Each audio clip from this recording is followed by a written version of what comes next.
Well, hello, everybody. My name is David Leese, and I'm your proud host of Leaders on the Frontier. And a warm welcome to everybody in our audience, and of course, our guest, John Carpay. And I wanted to, of course, hope and pray that everyone's having a great new year in 2024 as we look to the year with anticipation.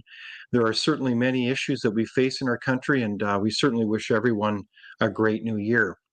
Today, we're going to talk about a follow up to an extraordinary interview that I think I had with you, John, and your colleague Marty Moore at the Justice Center, and a warm welcome to you, John. Thank you for joining us today on live. Happy New Year. Glad to be with you. Well, John, it's great to see you, and it's interesting. The interview was released this Tuesday, and I will tell you that we got quite a response, a very positive one to the topics that were covered, and it's quite interesting. One gentleman reached out to me and texted me, and among so many others, and said, for him, it was a revelation to talk about rights and freedoms looking back the last several years. And he said to me, I didn't realize that on so many fronts, there's very important issues around rights and freedoms that are really being undermined. And I think, as I listened to the interview with you, John, I had a kind of a similar feeling as well. And I know one of the questions I asked you was, how do you view things in retrospect the last 5 years? And you had a very interesting response, and that was, no, I don't think if I don't want to. You can speak better for yourself than I can, but I think you said a very powerful statement. You said, "No, I don't think I would imagine we'd be where we're at as a country 5 years ago." So, are you hoping for a much better 24? Are you cautiously optimistic, John, that things are turning, or is it too early to say? Well, things might be turning around. I see far more pushback against the imposition of woke ideology on in schools and on students. Canadians are nice and polite, and most Canadians are terrified of anybody publicly accusing them as being hateful or transphobic, homophobic, racist, whatever. And so I think a lot of people have been very intimidated in the past decade, where you cannot speak freely about Aboriginal issues or immigration or gay rights or transgender issues, feminism, various kinds of feminism and different beliefs. There's been all these taboo topics that a lot of people are terrified to discuss publicly. And I see a bit of a shift where people are saying, cutting off healthy body parts of young men and young women is not gender affirming care. That's ridiculous. I'm not going to stand for it. And so there is some pushback where more and more Canadians are realizing that if you cherish the free society, you have to exercise your charter freedom of expression. If you don't exercise it, it becomes worthless.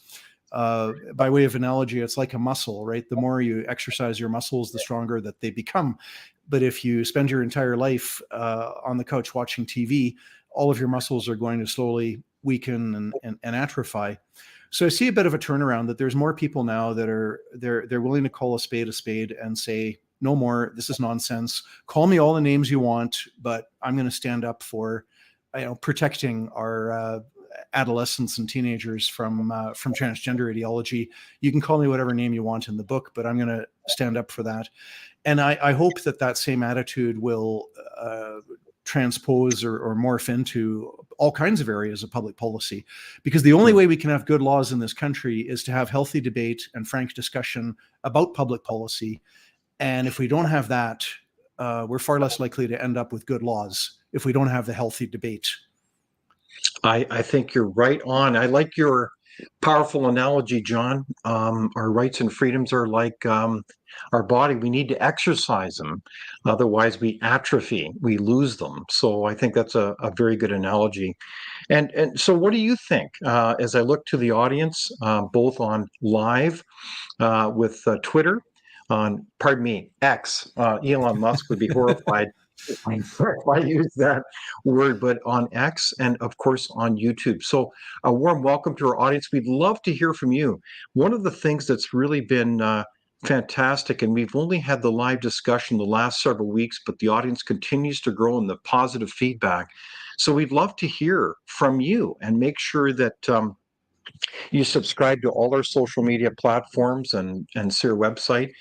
We'd love to hear from you. So what do you think? Do you think our rights and freedoms are going, dare I say, going quietly into the night? Or are we going to exercise those rights and freedoms as John Carpay spoke about? So as we get kind of wound up in the discussion here, and we've got so much to talk about, it's almost overwhelming. But John, can you tell us what is the role of the Justice Center? What do you really do in terms of the mission of the center? So Justice Center is Canada's leading defender of charter rights and freedoms. We have a team of lawyers across the country. We currently have about 150 cases, although that number is actually decreasing because many of these were cases where somebody was issued, a $5,000 fine for not using the ArriveCan app when coming back into Canada, or William Vogal saying, a teenager in Ottawa, 17 at the time, issued an $800 ticket for playing basketball outside alone. So we've got about 150 cases that we're supporting and providing lawyers for across Canada, but I think by year's end it'll be below 100, but still quite a few. And the two main areas that we work in, one is litigation, which is our court actions. So we provide legal representation to Canadians whose human rights, charter freedoms, civil liberties are being violated by government or by a government body, like a school board or a university or a law society or what have you.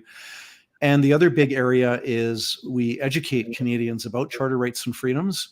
And to that end, we have released 2 reports on the dangers of centralized digital ID. I anticipate that later this year, we will be issuing reports about the dangers of central. And we're also developing a charter curriculum for high school students. And we've released the first module on freedom of expression. And coming up in the next few months, we'll have another module released on either conscience and religion or freedom of association or peaceful assembly. One of those 3, probably conscience and religion, which is the very first right that is enumerated in the charter. Oh, that's terrific. Well, the center does terrific work, and we'll, of course, have to have you on again. John, you've been on a number of times with our discussions, but certainly about those reports about what's it called again? Oh, yes, digital currency. And we'll certainly ask you about that in a moment, but also regarding that sounds like very exciting things, is teaching the next generation about rights and freedoms. That seems to me like that's, again, exercising our rights and freedoms so we don't take them for granted. So bravo. So John, I did have a quick question then. And I apologize, the gentleman who was playing basketball by himself who got ticketed, what was his name? William Vogelsang. Okay, so if William Vogelsang hadn't come to your attention, like so many hundreds and hundreds of other cases, if you didn't exist, where would those cases go? What would happen to them? Well, sadly, there are many Canadians that receive no legal representation and simply paid their fine. With William Vogelsang, by the way, we had the ticket we succeeded in getting the ticket withdrawn. Oh, great. Excellent. Kudos to another group called the Democracy Fund. To their credit, they also took on, they had Fight the Fines, and they had hundreds, I believe it was hundreds of cases. And then the Justice Center also hundreds of cases. So between the Justice Center and the Democracy Fund, we were able to assist hundreds and hundreds of people and getting better outcomes. Some cases we took to trial. Some of those we won, some of those we lost. Majority of the cases, we negotiated a settlement or we persuaded the Crown to withdraw the charges. In some cases, with the consent of the client, we negotiated that they would their penalty would be making a $50 donation to charity rather than paying $1,000 fine. And sadly, I would venture a guess that for every person that got legal representation, there would have been at least one, maybe 2 or 3 or more others that did not. And so we've got our work cut out for us. Yeah, wow. No, it's a big job, John, and we're grateful that you and your team are there, among other groups as well. Like the Democracy Fund you mentioned, are working away at these issues. It's very, very important. What struck me about our conversation as well is that it almost seems like a full court press when it comes to the erosion of our rights and freedoms. It's almost like every area of our society is under attack. And another one came to my attention this past week was the case about Dr. David Jacobs. And I don't think you're involved in this file, but he, pardon me, my apologies, is waging a online campaign to get people to fill out the consultation form regarding some medical agencies. And my point is that they're also attacking professional associations. I think of the case of Dr. Jordan Peterson as a well-known one. But this fellow, Dr. David Jacobs, is saying the report that is being proposed for medical practice is, quote, in his words, bonkers. And basically, he says, make no mistake, this is political. Social justice has come to define the political left by trying to supplant medical expertise with social justice. This small group of unelected doctors are trying to insert politics into the therapeutic relationship between a doctor and a patient. And isn't that kind of the epitome of what's going on, John? Is you have this group, this set of ideological activists and groups that want to insert their politics in everybody else's lives. They can't just let us live our lives. Am I being too simplistic in this, John? How do you see things? Well, you hit the nail on the head, and we've seen severe politicization of medicine since 2020, since March of 2020 with lockdowns.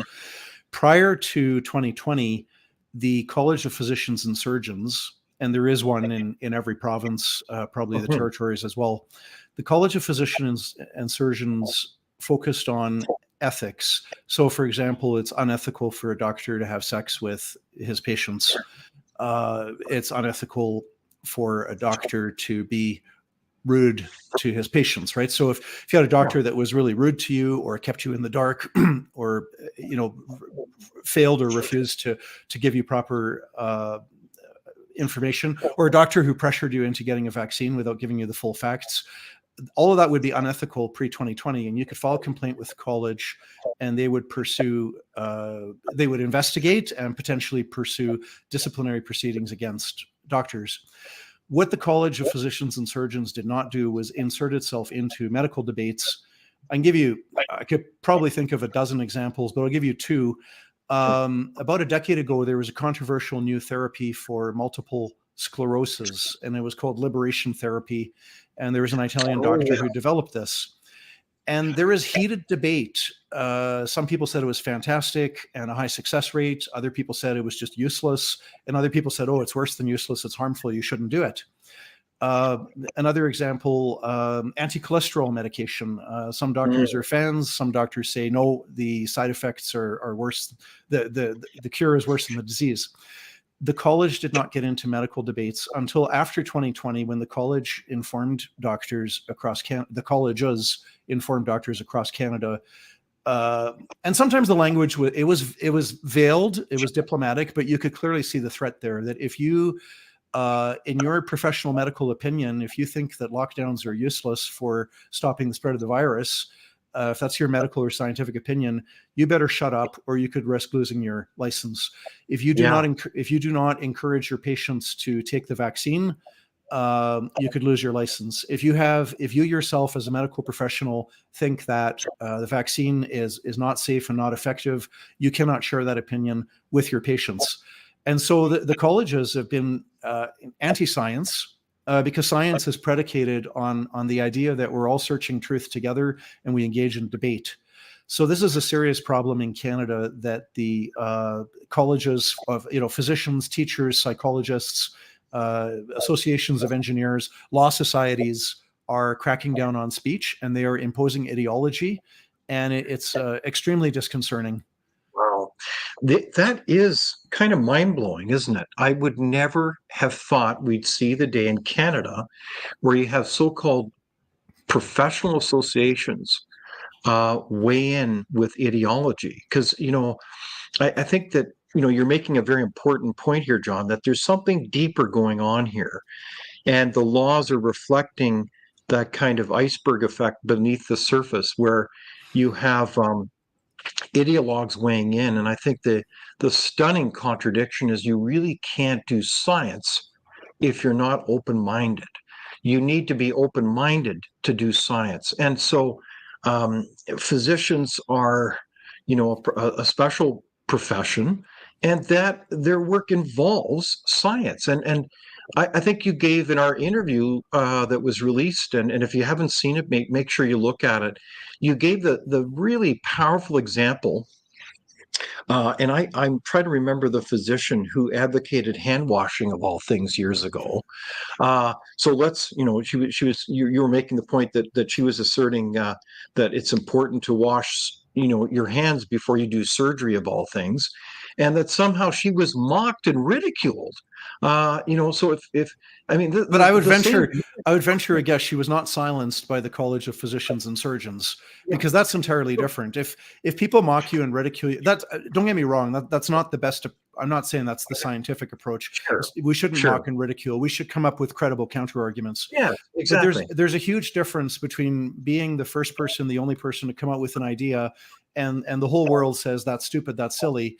Okay, that's the give and take, the cut and thrust of free speech. And you might have most people saying that you're wrong or you're stupid or whatever.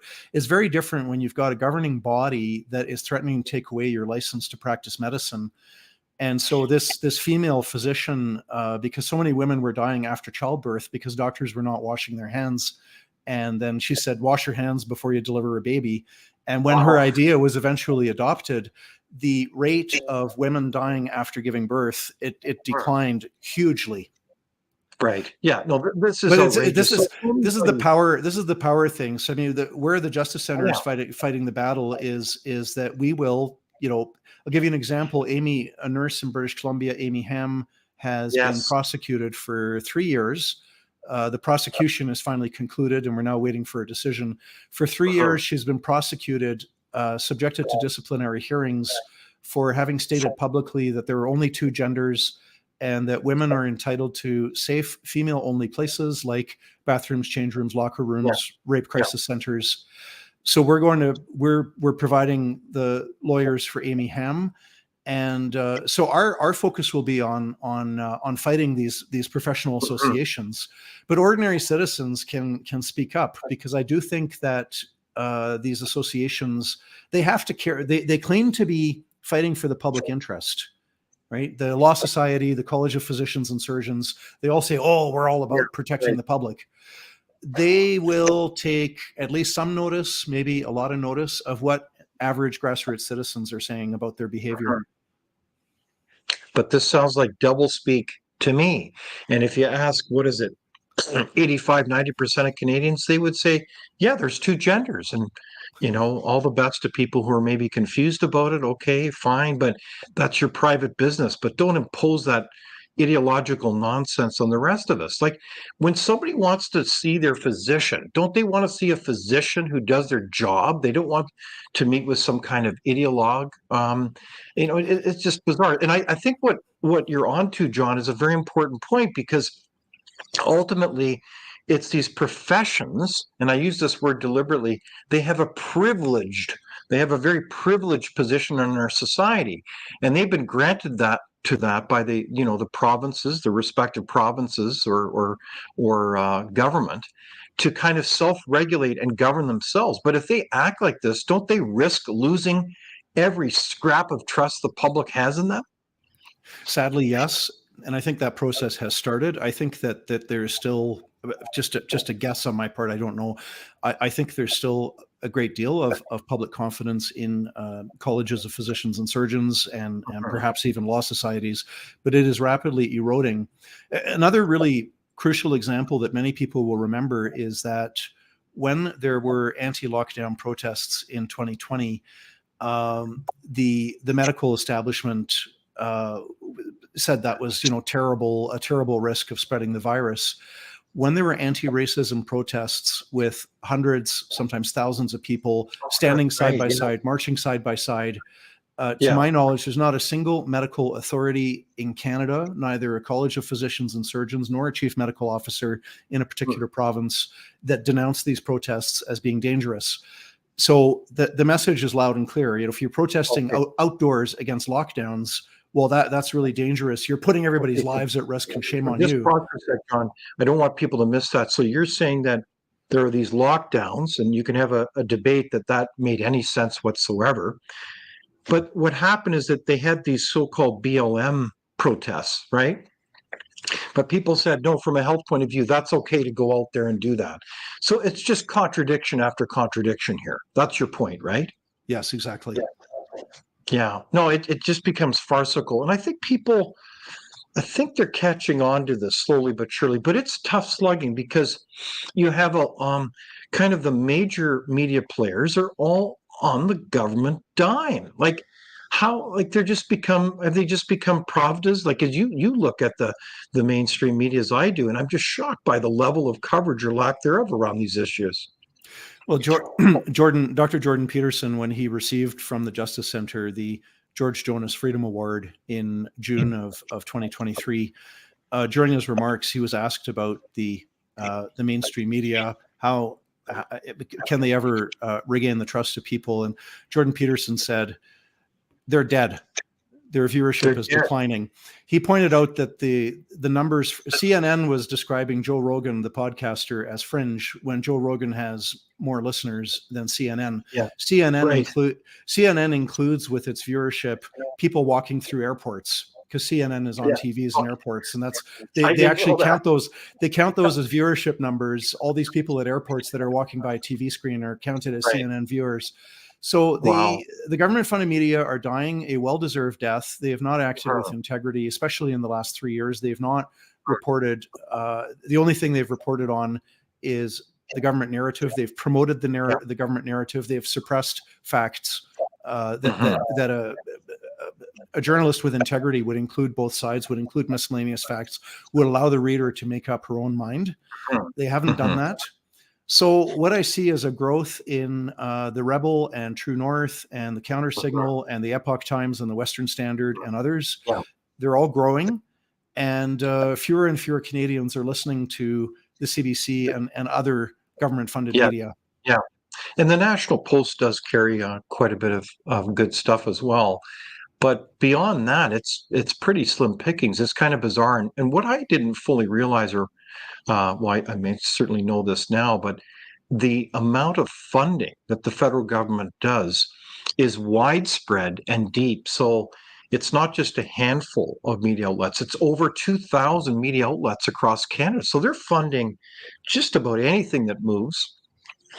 And the amount of funding increased now just this last month with the last federal budget. So they're doubling down, and they're zeroing in. And this is a point that you brought up in the interview, John, is they're doubling down on trying to control the internet and even podcasts. I mean, it's just unbelievable. And that's critical, right? Because without open information and healthy debate, your democracy is fading right before our eyes. Am I being too histrionic, John? No, in most political change is step by step, incremental, slowly, and that's the same for the loss of our charter rights and freedoms. So the government's not going to pass a law that says, effective February 1st, 2024, every blog and every website has to be registered with the government, and you have to provide a report on your content, and you have to sign a statement saying that you'll support diversity, equity, inclusion. Wow. Like that, the government's not going to pass a law saying, here's the law starting February 1st. What they do is it's slowly, and it's sneaky, and it's very scary. The federal government has expanded the powers of the CRTC to control platforms on which podcasts are hosted. And so the government says, and this is it's accurately, it's a kernel of truth in a bigger lie. The kernel of truth is the federal government will say, we're not controlling podcasts. We're not saying what you can and cannot say. However, by controlling the platforms and by expanding the powers of the CRTC, as has been done, the CRTC can say, well, we've got some new policies. We want everybody to sign an attestation saying that your podcast is going to align with the goals of equity, diversity, inclusion. Or we're going to want you to sign a statement saying that you repudiate racism, homophobia, and transphobia. Whatever. You're going to have these impositions, and so it's a slow, incremental, step by step. And so we need courageous people that are going to stand up for their charter rights and freedoms in the same way when the provincial medical officers declared that it was illegal to hold an outdoor protest. That's in blatant violation of charter freedoms. And kudos to the people that went and protested outdoors against a policy that obviously has no scientific basis. So we're going to need, if we want to turn things around in Canada, we're going to need a lot of courage to speak truth to power and to simply continue exercising our freedoms of conscience, religion, expression, association, peaceful assembly, continue to exercise those freedoms, even when it becomes difficult. Okay, so let's just make sure we don't lose that headline. When the government funds our media now in Canada, they don't get you to sign, or at least I'd love to see the agreement that they receive as media when they get the money. But they don't necessarily, they don't have to sign an agreement per se about what exactly, how they're going to report the news per se. But they have to sign a code of conduct. Is that what you're saying, John? Well, what I'm saying is that the government funding of media is one thing, and the expanded powers of the CRTC, the Canadian Radio Telecommunications Commission, I'm not sure if I'm getting it right. I'm used to saying CRTC. The CRTC now has expanded powers to control and regulate podcasts. And what I predict is going to happen is that the first step will be, if you have a podcast, you have to just register your podcast. You don't have to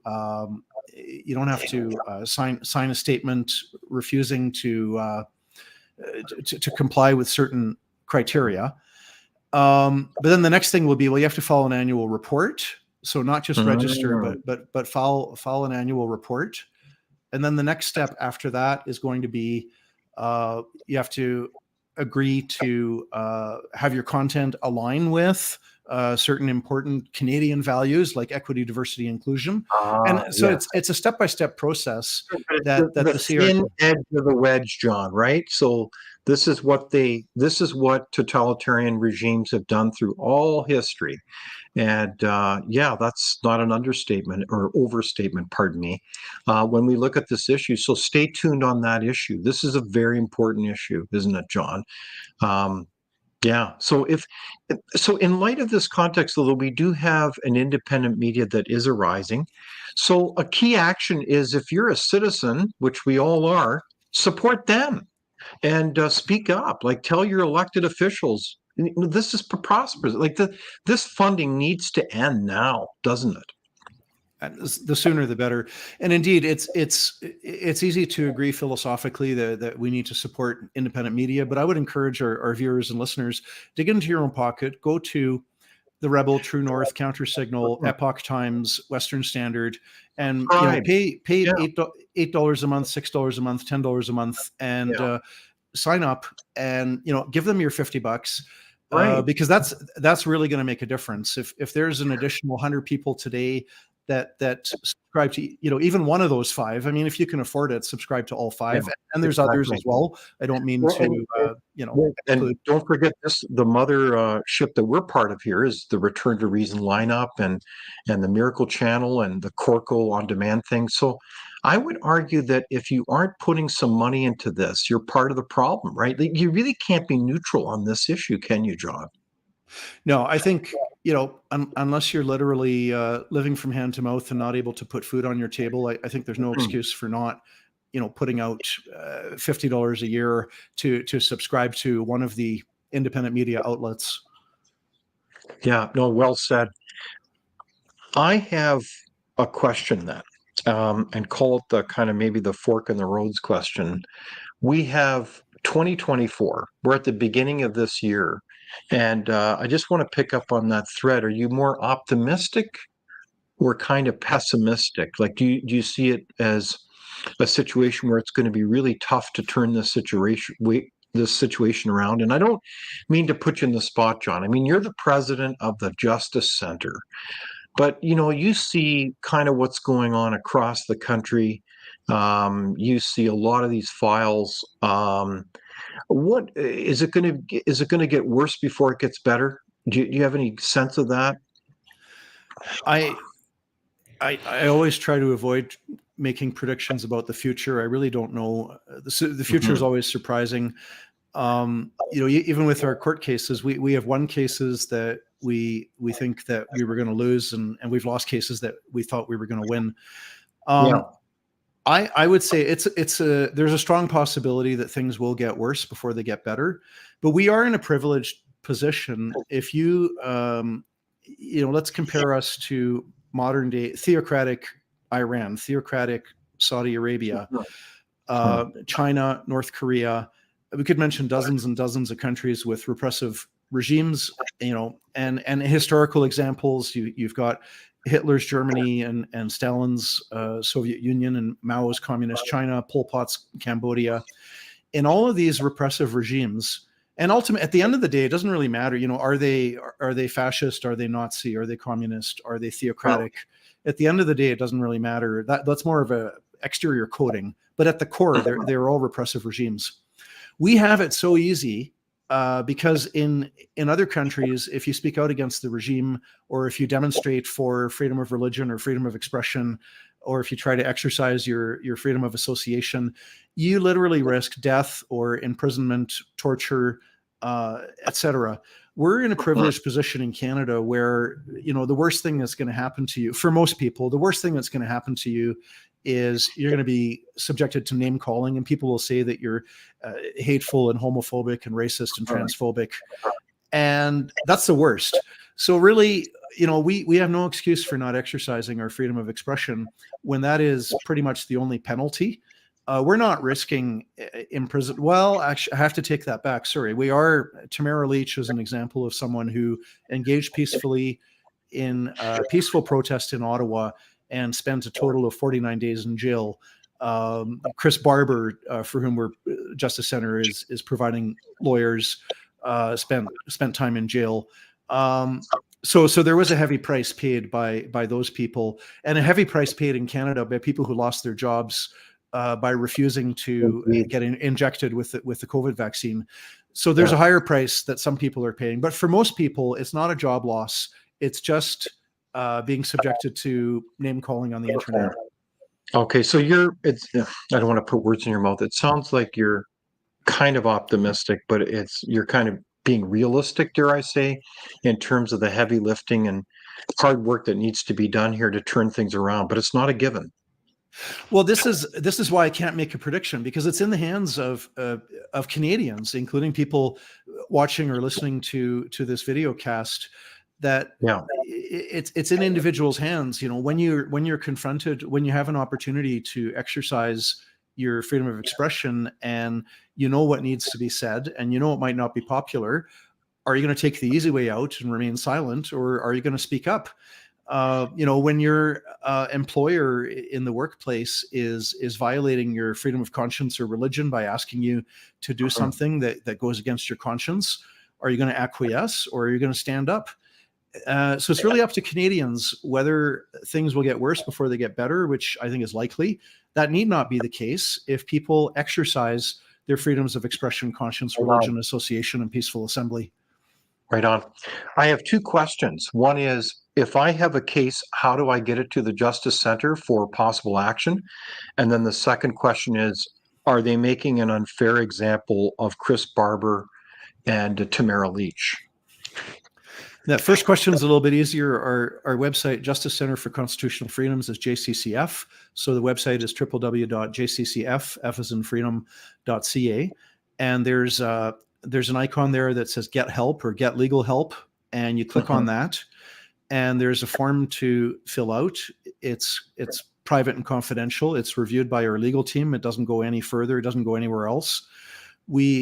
Unfortunately, we have to say no to the majority of incoming requests because of limited resources. Because we're we're making it possible for 9 full-time lawyers across Canada to be working on this full-time, which sounds like a lot, but in a country of 40 million people, 9 lawyers and 5 paralegals is actually, it's way too low of a number. And we don't charge clients for the legal representation. And 100% of our funding, like the Frontier Center, we're 100% funded by voluntary donations. So, but if you want legal help, there, go to www.jccf.ca. Regarding Chris Barber, you know, it's so sad to see and Tamara Leach. The Justice Center has provided lawyers for both. For Chris Barber, we're handling his criminal defense, and for Tamara Leach, we're acting for her and for we're providing lawyers for her and for other people in a class action lawsuit.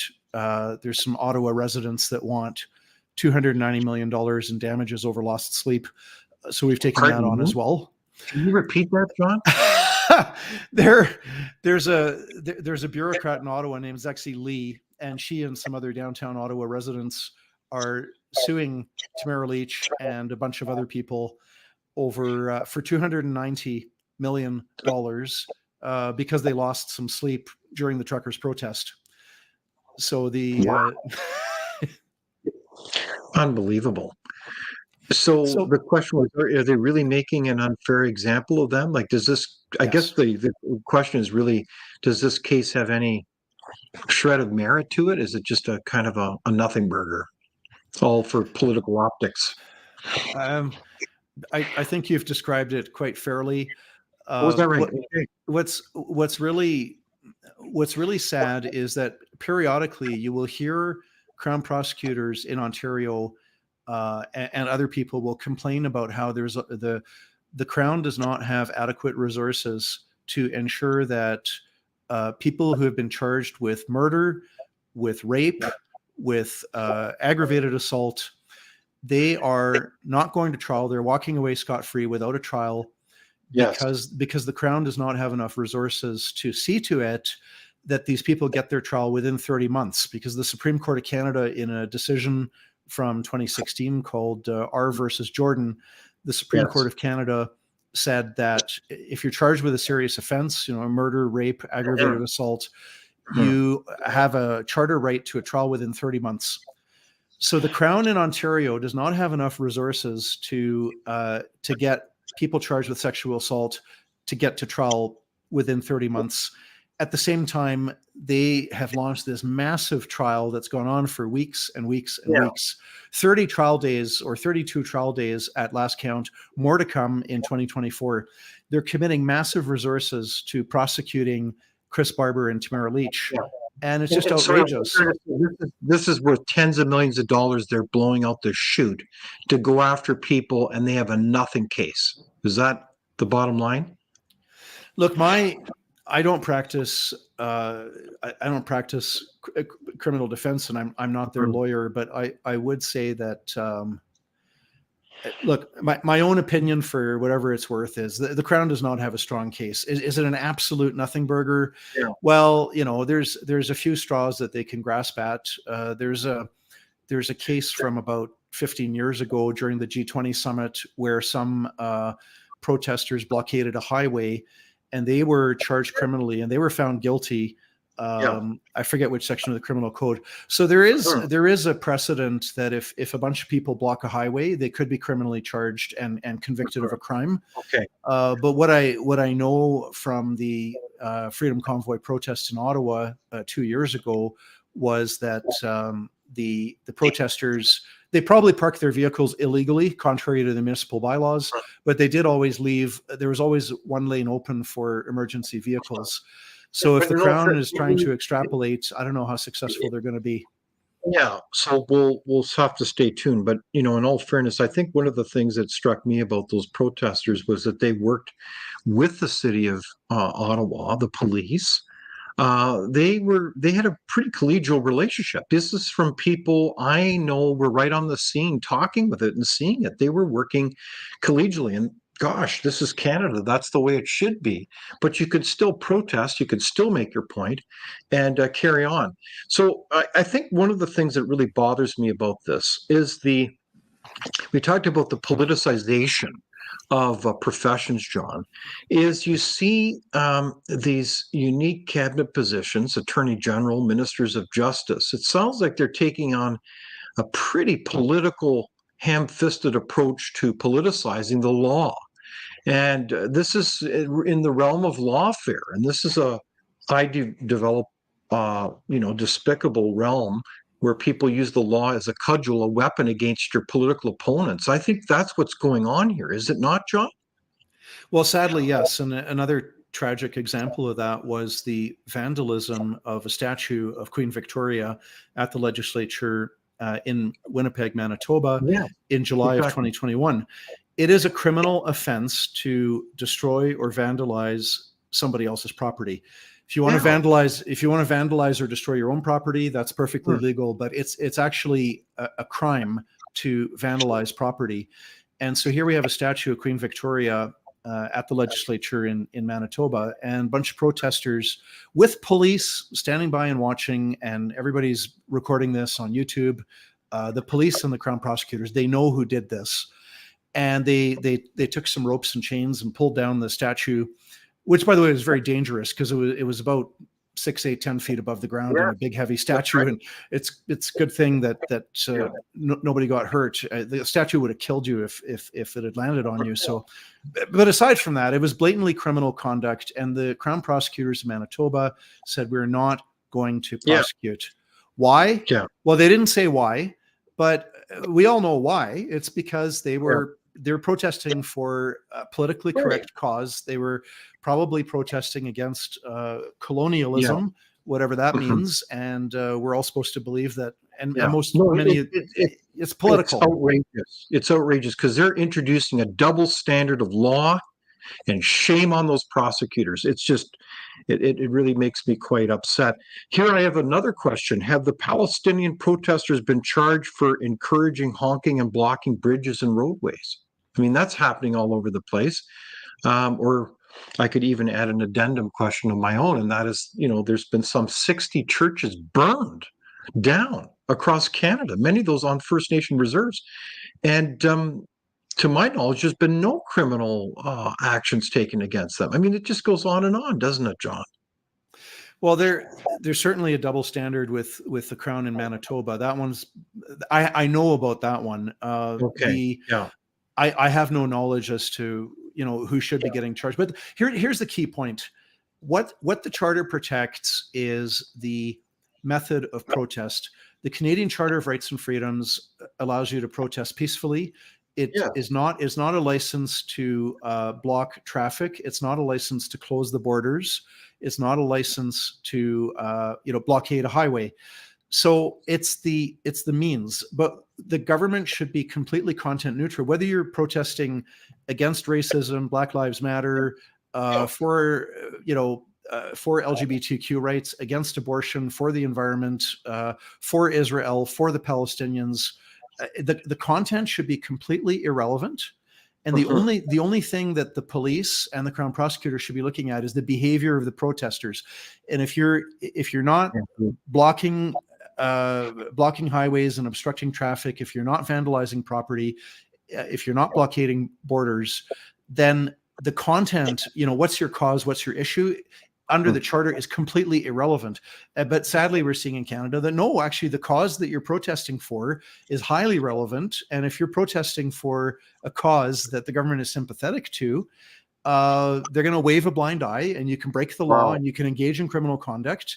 But if you're protesting for a cause, say anti-lockdowns or anti-vaccine passports, if the government doesn't like your cause, you're going to end up behind bars like Tamara Leach and Chris Barber. I think that point is spot on, John, and it's very concerning. And this is, and no offense to banana republics, but this is banana republic territory, isn't it? Where you kind of are going after, again, political opponents. You're not exercising the rule of law and its application in a fair and equitable way. And I think that this is a kind of a downward spiral, is it not? Because then people look at that. I mean, Canadians, I think, are slow to anger. They're very patient, but they're not stupid, and they look at this and they say, "What is going on with these double standards?" And they remember this. I mean, I hear these comments regularly from people. There's a very different attitude towards institutions now, including our courts, which is very concerning because we need confidence and trust that our courts and our other institutions are doing their duty and their job, but they're not. So are you concerned that there's an erosion of trust and confidence in those institutions now? Well, very much so. One of our court cases we have raised, we're awaiting a decision, but in one of the Justice Centre's court cases, we raised the issue of the freezing of bank accounts. I mean, Yes. that really made us a banana republic with polar bears. A laughing stock. It's just outrageous. There is good legislation on the books that makes it illegal to fund or finance terrorist groups, and that's a law that should be there and it should be enforced. What we had here was the Prime Minister and Cabinet deciding that they didn't like the peaceful protest in Ottawa. And I don't think anybody disputes, even people who are 100% pro-lockdown, pro-vaccine passports, nobody disputes that the protest in Ottawa 2 years ago, there was no arson, there was no violence, there was no uttering threats, there was no criminal activity there. It was a peaceful protest. And then suddenly there were hundreds of Canadians, I think the number was about 216 individuals, have their bank accounts frozen and their insurance policies frozen. They can't buy groceries. They can't drive. And without due process, those 216 people, they had no opportunity to say, excuse me, no, here's why, there's nothing wrong with what I've done. No opportunity to defend themselves, suddenly find themselves frozen out of their bank accounts. That has also done massive damage to Canada's reputation economically as a safe place to invest. So these are the kinds of cases that the Justice Centre is taking on, and we await a decision on that court case where we have raised the freezing of bank accounts as one of the issues in that case. You're right on. John, I'm it was a very dark time in our nation's history, and let's hope that we can work together collectively to wake up, open our eyes, and see what we can see while we can still see it, and not take our rights and freedoms for granted. So this has been a really quite a animated discussion, as it was on the release that was made this Tuesday. So if you haven't seen it, be sure to listen to it. We'd welcome your feedback. We're kind of in the home stretch, and I guess one of the things that I'm wondering about, John, is if we're also at a turning point from the point of view that we have learned so much, even the last year in 2023, about the degree of censorship and knowing censorship by governments. I say this repeatedly, but when Elon Musk bought Twitter, when it was Twitter, he bought a crime scene. And the release of the Twitter files, and I know you've watched this closely as well, John, has been an enormous revelation. And we found out further files where decision makers in the government, in the US government, also attached to the Five Eyes agreement, including Canada, knowingly censored all kinds of information. And they knew that they were doing this. I mean, that's what they were doing in a very heavy-fisted manner, as they threatened social media, said, well, if you don't censor this along these narratives, and it was on every topic imaginable, whether it was about COVID-19, whether it was about the vaccines, it was about all kinds of topics. If they didn't toe the line, these social media companies risked losing their license, their whole livelihood. So they fell in line. And I think that was a revelation for me, is the degree of censorship across this board. And it matters to Canada for many different respects, because most Canadians now get their so-called news and information through social media, right? They don't even get it through mainstream media. They get it through social media.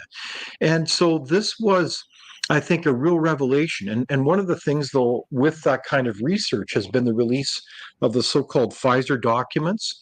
There was a massive research undertaken by a bunch of heroes, citizens, and scientists. A number of them are Canadians.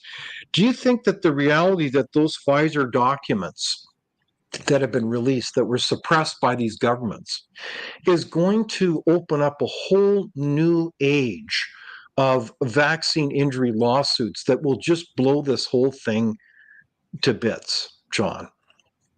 Well, first of all, I've not personally read these Pfizer papers, but Mhm. they should never. Nothing should be suppressed when it comes to science and other fields. I mean, whether it's art, poetry, politics, philosophy, religion, we can learn from listening to each other and considering views. And when the government steps in and says that certain views are not allowed, it effectively destroys the debate. I was saddened by the revelations about Twitter, but not surprised, because we saw this from the get-go when, give you an example, in Alberta, the chief medical officer, Dr. Dina Hinshaw, she said very early on that her lockdown policies were evidence-based. And that's simply false. It was a brand new experiment. The honest thing to say would be, we've never before in human history tried to lock down an entire society for prolonged periods of time. We don't know if this is going to work well or work poorly. We're going to be evaluating the evidence coming in as to what benefits there might be, what harms there might be. Yes. That the honest thing to say would be, this is a brand new experiment. There's no evidence for it or against it. We're trying it for the first time. Sure.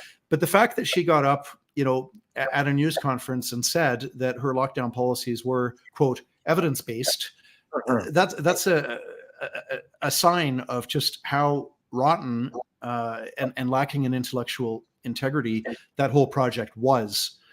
So it's again, it's sad, but it's not surprising. This is the last point that's relevant on this. This is why we have to think about other regime. We have to look past the superficial differences between a repressive regime that is theocratic versus fascist versus communist versus socialist versus Nazi versus whatever. You have to look past these superficial differences and look at the core. And the core is a government that does not respect your human rights and your charter freedoms of expression and conscience and religion and others. No, I agree, and it's a very profound kind of revelation, because in Canada's case, people are so busy trying to go about their work, trying to make a living for their family, and I'm concerned that we invite Canadians to realize that if a government plays so loosely with such a disrespectful attitude towards vaccinating your person, like, these vaccines were experimental. I mean, every scientist knows that. They were in clinical trials until 2023. I mean, it's outrageous. And I, by the way, I did get vaccinated. When I looked at the best information I had, it was, one that I certainly do have many profound second thoughts about if I knew what I know now. But if you look at a government that's willing to push out such a product and inject it into your body, I mean, your bodily autonomy is sacred. And so somebody is injecting things into your body and you're consenting to that. Can you really consent morally if you don't even know what it is that's going into your body, John? We have the Nuremberg Code, which emerged from court rulings after the Second World War, when Nazi doctors were put on trial for having forced Jews and political prisoners and all kinds of people were forced into medical experiments. And the Nuremberg Code is not part of the law of Canada as such. However, the key principle that emerged is fully voluntary, fully informed consent. Of course, those two are linked together, because if you're not fully informed, it's not truly voluntary either. And so it's just very sad to see the blatant violations of the core principle. Again, it's not a statute, it's not a provincial or federal statute. It's not formally incorporated into law, but it's a basic moral principle that until 2021 was universally respected, and suddenly it was basically tossed into the garbage can and flushed down the toilet by people who otherwise, are big supporters of bodily autonomy and other human rights. And suddenly, nope, you don't. We're going to violate this right to. If you're a student getting threatened with expulsion or suspension from university if you don't get injected, that's obviously, there's no voluntary consent there. The same with people. I was talking this morning with one of our clients that has been lost his job in October of 21. This has been like 2 years and 3 months of unemployment over not getting injected with COVID vaccine. So yeah, it's very sad to see the blatant violation of a core moral principle that we had respected until 2020. Well, it's a very powerful summation, John, and what shocks me as well is we have learned so much now about COVID-19, the virus. We know so many of the things that were asserted are not at all accurate again and again. And what amazes me is that, pardon me, in so many circles within Canada, the people leading these efforts, many of them medical officers of health, various political representatives, have not, frankly, risen to the occasion. And in light of the information that we know now, brought a tone of graciousness, brought a tone of forgiveness, and being able to say, you know what, we are going to learn from the lessons of people in Denmark, for example, who last year, I believe, came together, representatives from both government, academia, and media, and apologized to the Danish people and said, you know what, we did not really do our job. And too often we suppressed debate and discussion, and we learned a lot through this crisis. And one of them is that in order to go forward, there needs to be truth and a word that you hear so often in other contexts, a time of reconciliation, a time of healing. And this is the question that is certainly very much on my mind, is that this kind of time of forgiveness, truth, and reconciliation needs to be very much on the agenda for 2024, and even accountability.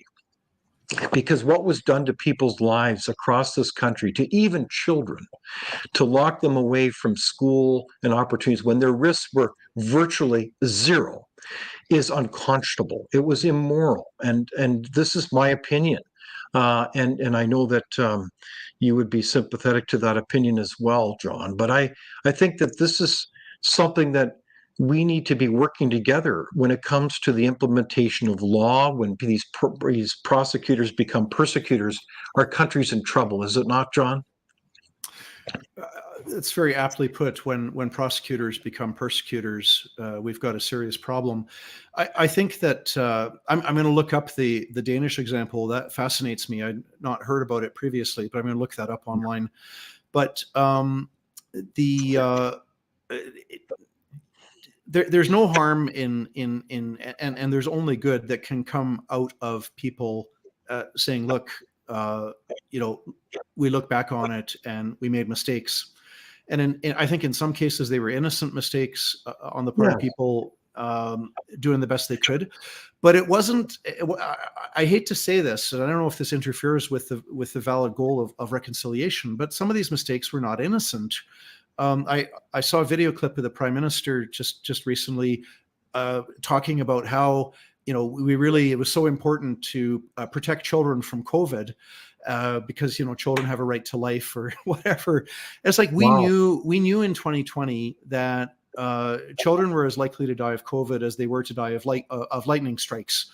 I know there was one case in Ontario of a 14-year-old girl, but and it's very tragic. In the same way, it's very tragic when a child dies from a lightning strike. But you don't destroy people's lives and drive people into drug overdoses and unemployment and poverty and depression and despair and loneliness. And you don't harm the economy and lay the foundation for massive inflation. You don't do all those things to prevent children from dying from lightning strikes, nor do you do it to prevent children from dying from COVID when they knew the numbers back in 2020. So unfortunately, it's not all innocent. Exactly.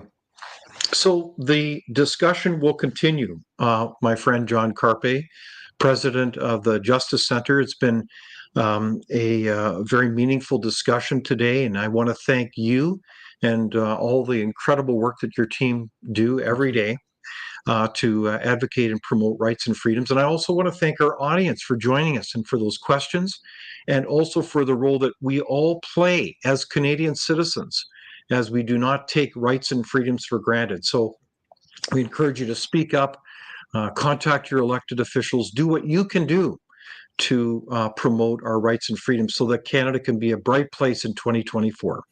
So be sure to join us next week, this same time on Thursday, 1 o'clock Mountain Time. And as we have two enlightened leaders of our public policy, and that is constitutional lawyer Leighton Gray, as well as the president of the Frontier Center for Public Policy, Peter Hawley. So do not miss that barn burner of a discussion. So thank you everyone for joining us, and that brings our conversation to a close. Thank you. Thank you, David.